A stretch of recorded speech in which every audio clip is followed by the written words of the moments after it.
And welcome back. We have been joined via Zoom by the Director General of the Statistical Institute of Belize, our good friend Diana Castillo Trejo. Good morning, Diana. Good morning.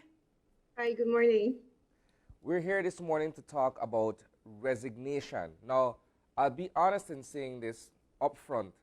I did not know that the number of resignations that happen across the workforce in this country was a statistical item that's being recorded. So this is all new to me.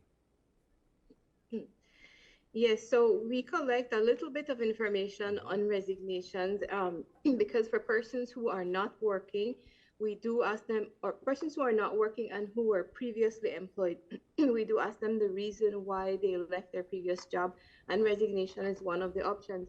And what we found in this round is that actually for among all people who are not working, so these are the ones who are outside of the labor force as well as those who were classified as unemployed.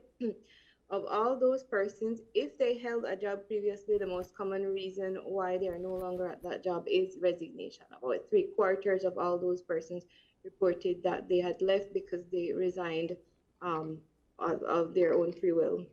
What would be the main reasons, or would they disclose what the reasons were for their resignation?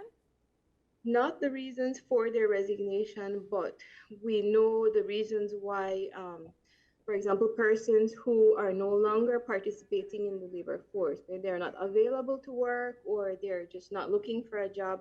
We know that one of the most common reasons is that those persons are now engaged in domestic duties. So for women, that might mean healthcare or caring for elderly relatives or just domestic duties for caring for the home.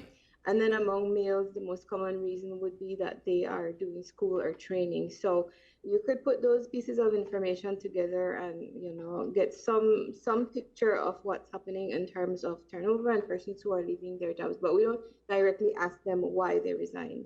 When you look at the general landscape, in a manner of speaking, perhaps you'd observe that younger people are more prone to move around in terms of resigning and finding other jobs and what have you, and older persons would seem to be more settled in their career. Is that something that you observe in terms of patterns for resignation?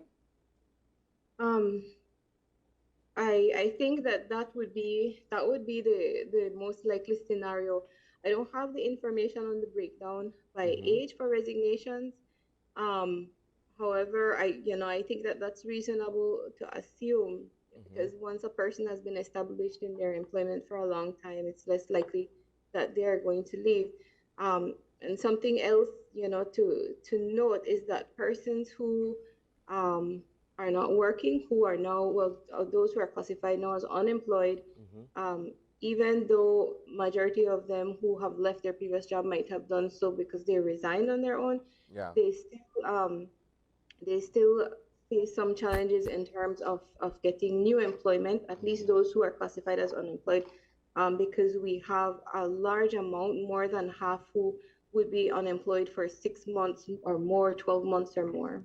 Yeah. There's an abiding uh, principle, if I could call it as such, that one shouldn't resign until he or she has secured something else to go to, right? So that you don't just, up and leave on a whim and don't know where you're going to land after you've submitted your resignation letter, right? That's what we would think, but maybe not just what the data is showing, but I think that even as employers, the institute has encountered this. I think other employers are facing the same situation, but we do find that in the past year or 2 years, the turnover rate, the number of persons who are leaving either to go on to other employment or leaving for other personal reasons have increased compared to pre-pandemic turnover rates. Yeah. That's what I was going to ask you because if if persons would study the news on the international scene, they would be able to learn that, for instance, in the United States, they've done studies on the workforce there, and they've seen that a lot of persons have decided to resign or, of course, lost their jobs due to the pandemic. Is that something that you guys have observed here while doing these censuses? Yes, so in 2020, 2021, we did see that there were a large number of people, it was in the tens of thousands, who had lost their jobs due to COVID. So these persons didn't just resign, these persons had lost their jobs Mm-hmm. because of the economic challenges that came with COVID. However, following, 2021, going into 2022, and also this year, we've seen that in terms of the availability of employment, there has been a lot of recovery there. Um, we see that a lot of the same industries that are contributing to um, the strong performance we're seeing in the economy are the same industries who are starting to employ more and more persons. And so um, that huge amount of job loss that we had seen with the very onset of COVID and during 2020, there has been recovery in the years since then. Now, what we're seeing as the last unemployment data shows is that we have a relatively small number of persons who are classified as unemployed, meaning that they're not working, Mm-hmm. they're available to work, and they're also looking for work. Yeah.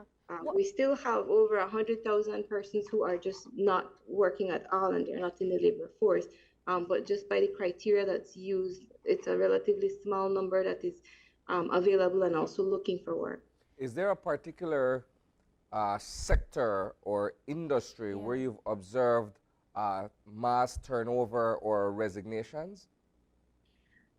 Um, Let me see. I believe it's in the same it kind of tended to follow the same distribution of what industries employ the most persons. So Mm-hmm. where we would see the highest numbers of persons who said that they left their previous job um, because they resigned, Mm-hmm. we see the majority of them fall within like wholesale and retail trade, Yeah. tourism, um, communities, social personal services, that would be like domestic workers and so Mm-hmm. on.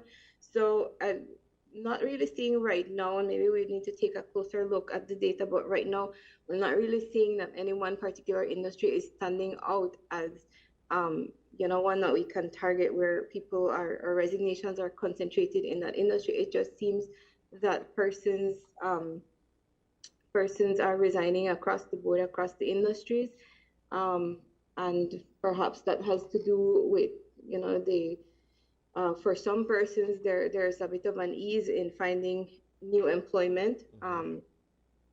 where these industries that are growing are also creating a lot of jobs, and so it could be due to that. But I think that more analysis would need to be done on what actually we can find from the data. I Yeah. think about business process outsourcing and the fact that it's a burgeoning sector, so to speak.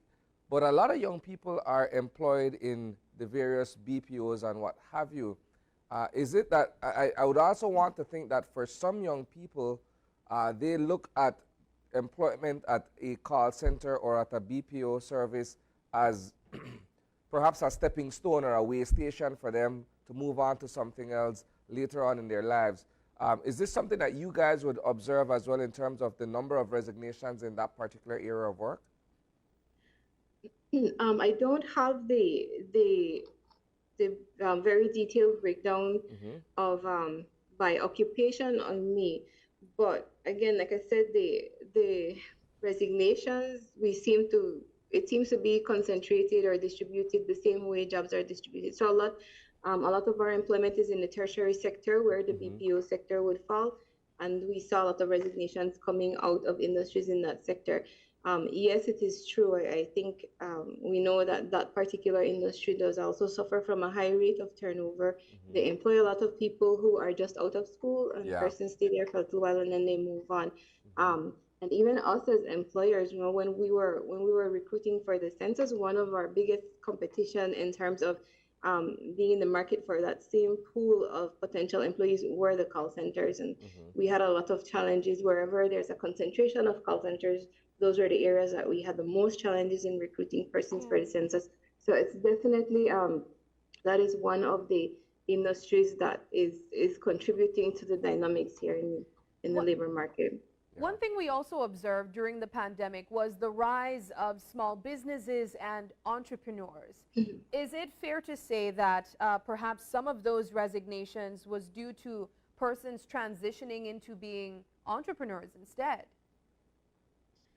Um, it's possible, although the information I have right now is on persons who are not working right now. So if a person left their job to start a business, and they actually have this business, as small as their business might be, that person is employed. So we count them in the employed. So what I'm looking at in terms of persons who resign is more focused on persons who are no longer working. Okay. However, yes, we have a very large informal sector. So more than one third of all persons who are employed informally. Probably about half of those are self-employed, meaning they have their own small business that's very small, informal. It's not registered with any with Social Security or the company's registry. So it's very small and informal. So, it's possible that there are people who have moved out of employment in the formal sector to be entrepreneurs, to open these small businesses, because we have seen an increase in both the level of informal employment as well as what we classify as underemployment, which are people who work essentially less than full time. They work less than 35 hours per week.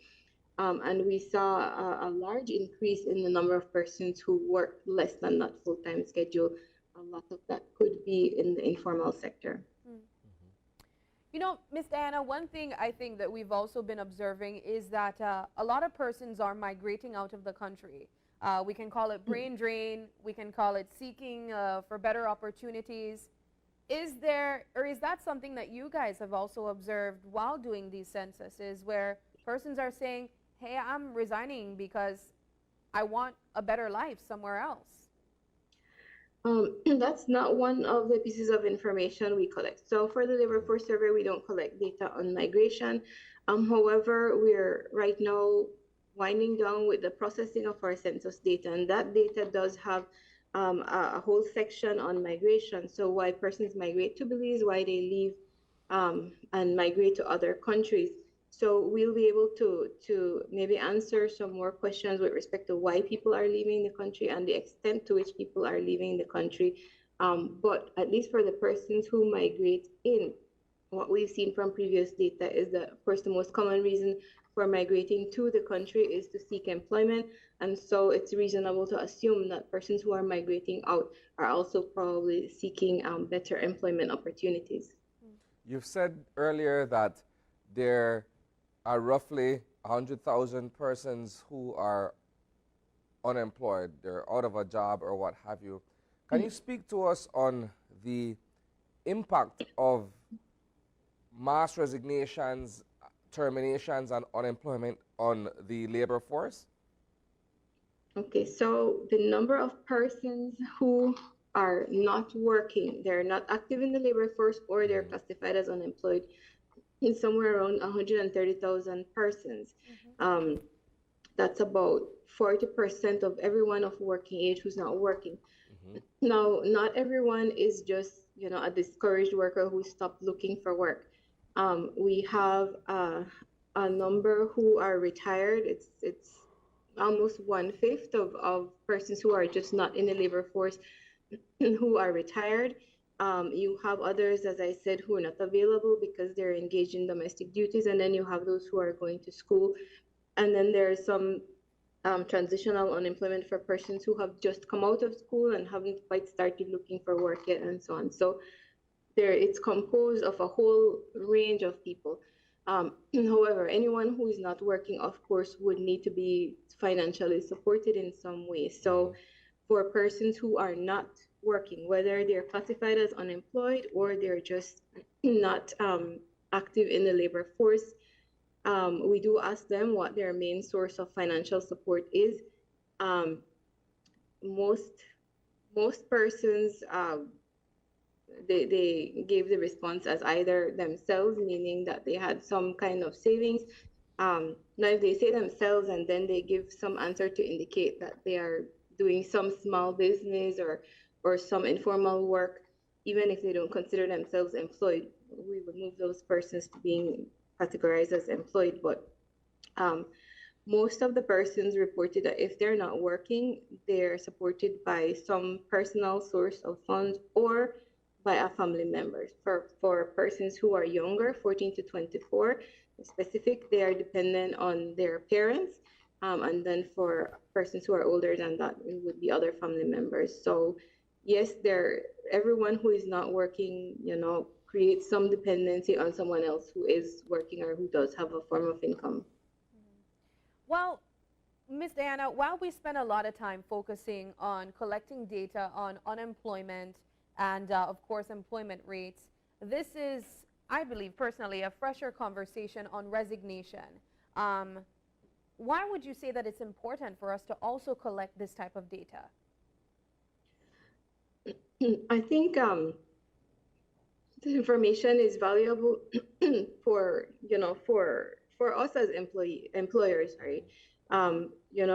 It's good to know that there are some changes happening within the labor market. The dynamics are changing, so the way that we approach recruitment, the way that we approach retention, we as employers need to be aware of that so that we can make adjustments accordingly. So the institute, we're making adjustments to all of these strategies related to our staffing. I think at other employers, if they're aware of the fact that there are changes happening within the labor market that would impact their ability to find and retain the staff that they need, it would be reasonable that they may want to employ different strategies. I think that generally the information is also useful for policymakers. I mean, it's good to know as a country that there is still a large chunk of our what should be our productive population who are of working age, who could work, who are just not a part of the labor market. For women, we know that most of their barriers come from domestic duties and childcare. So, I mean, just for example, if there are affordable childcare options that can be provided for women who would otherwise be a part of the labor force, we can pull more of these persons who would be of productive age into the labor force. So I think not just the information on resignations, because as I said, the information on actual resignations is kind of limited.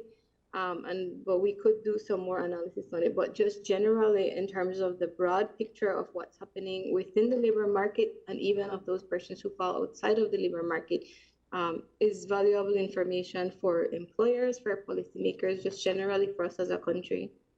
So across the country, there are 9 municipalities. Have you guys been able to look at, perhaps where there's a higher rate of resignation in one particular town or city versus other parts of the country? We haven't looked at that quite as yet. From the last set of labor force figures, we saw that in certain districts there was an actual increase in the number of jobs. Mm-hmm. So it may not be likely that we'll find a lot of resignations there, but we would need to really look at the breakdown of resignations by districts. We saw in the Toledo district was a bit strange in terms of what the data normally shows. But in the Toledo district, we saw a movement of persons out of the labor force, mm-hmm. meaning they're not working, they're not looking for work, they're not available for work. We saw some movement actually out of the labor force and movement out of the employed population. So it would appear that there are persons in that district who had left employment and were no longer a part of the labor force at all. That is something we don't normally see, but we saw it in particular in that district this time. And it does warrant a bit more closer analysis. How do you look at, for instance, resigning from, let's say for argument's sake, teaching in Punta Gorda town, and you leave Punta Gorda town altogether and you come to Belize City and do something else? I'm talking about perhaps internal migration, where you're resigning from one area and then moving to somewhere else to find something else to do. I don't believe that we for persons who are employed, so if they have resigned and they've moved somewhere else and they're actually mm-hmm. employed there, I don't think that we capture why they left their previous job. I believe this question is asked of persons who are not working. Mm-hmm. I could be wrong, but I believe it's asked only of persons who are not working. Why did they leave their previous employment?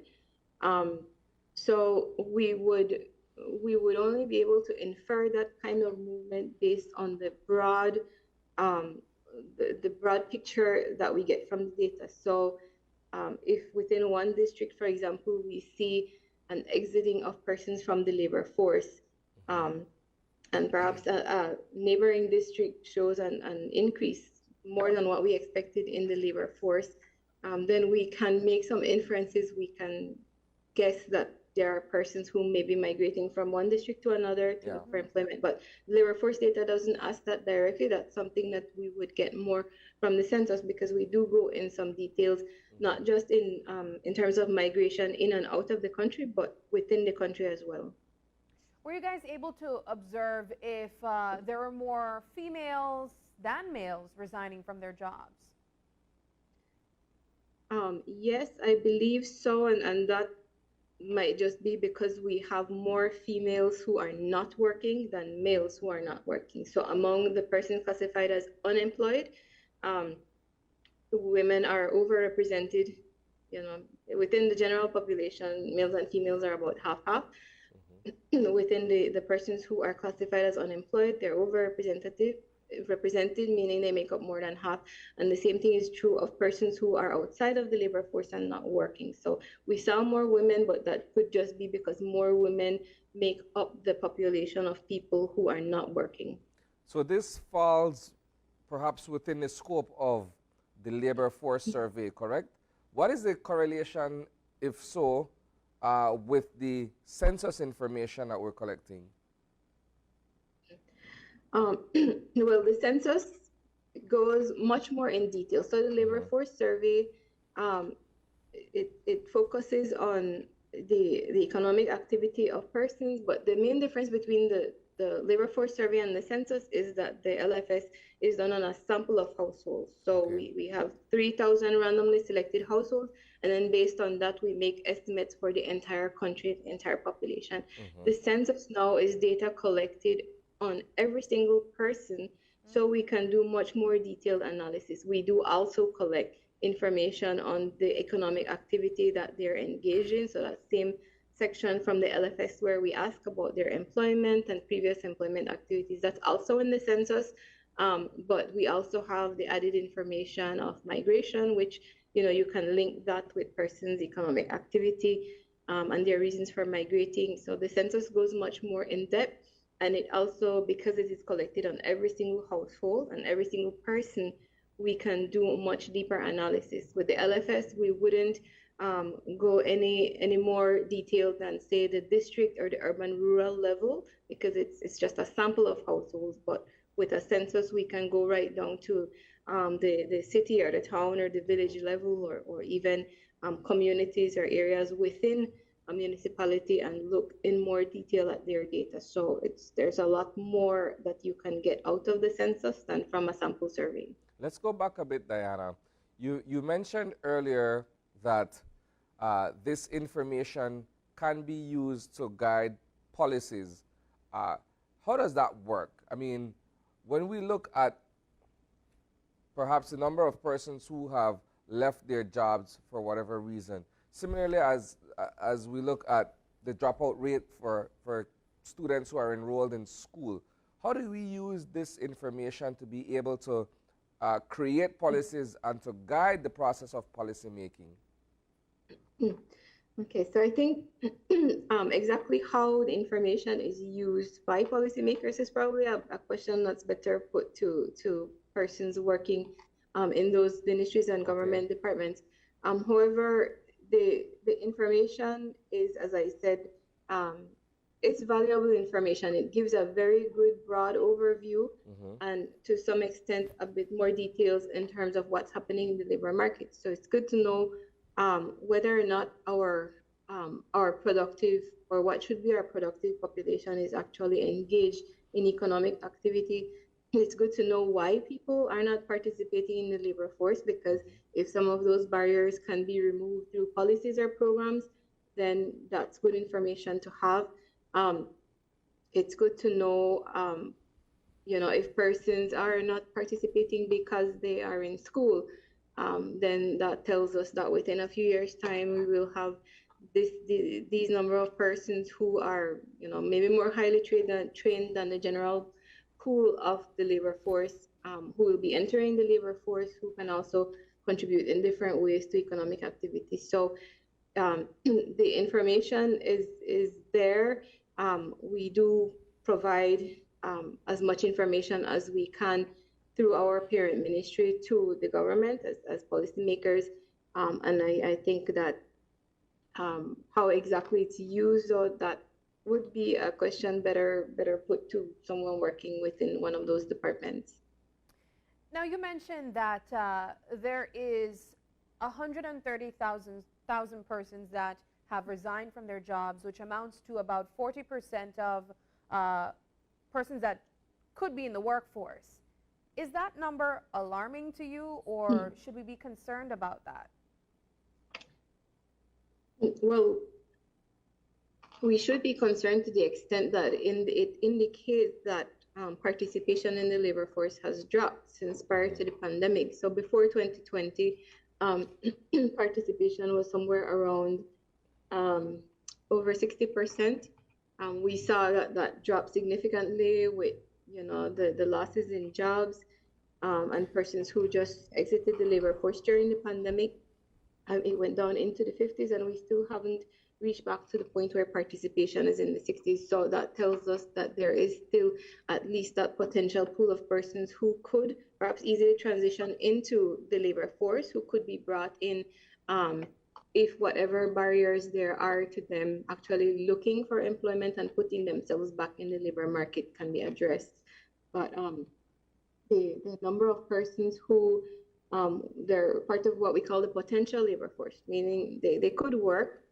They're just not looking for work right now for whatever reason. That's about 10,000 persons. That's double the number of persons who are classified as unemployed right now. And those persons could easily move right back into the labor force if they start looking for work again. All right. Well, I mean, as I guess we wind down on this particular segment, perhaps you can use this opportunity to just share, I guess, why it is important to capture these type of information. I know that at times when you guys go out and seek these information from the public, there may be some hesitation because they consider it as personal information. So perhaps you can reassure the public that, of course, this information is private. They don't share the identity of these persons, but also that the information is useful to, as you mentioned, policymakers on how we can address these issues if there is any that shows up. Yes, so the main reason why the SIB does the work that it does and produces the statistics that it produces, is to contribute to national development. So any information that we collect, there's a rationale behind it. There's a reason why, policymakers and government need to know what's happening in the labor market, or what's happening with poverty, or just generally, with the census, who makes up our population and how they're living and what types of challenges they face in their living conditions. That information is important to have, in order for our policymakers to be able to, create the programs or direct the resources, or make the decisions that would benefit as many people as possible, or improve the lives of as many people as possible. So that's the reason why the SIB is in the business of producing these types of statistics.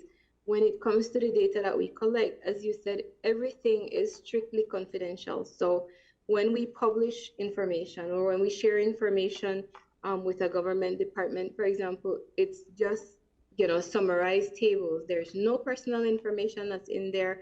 As a matter of fact, even when we are analyzing the data, we don't see anyone's names, we don't see anyone's personal information. It's just a big spreadsheet, a bunch of numbers that we will see. And so we treat confidentiality very seriously at the Institute.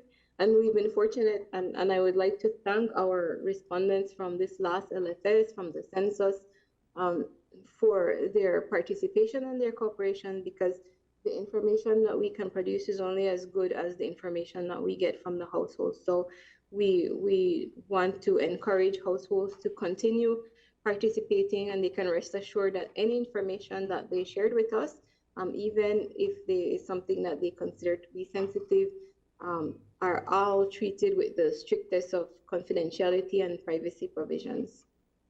All right. Well, thank you so much, Miss Diana. We appreciate the information as always. We thank you for the updates, and we look forward to getting more information from you in the future. Thank you very much for having me. All right. Okay, we're going to take a break, and when we come back, we're switching the conversation into career building and your online presence. Is that important? Find out after the break.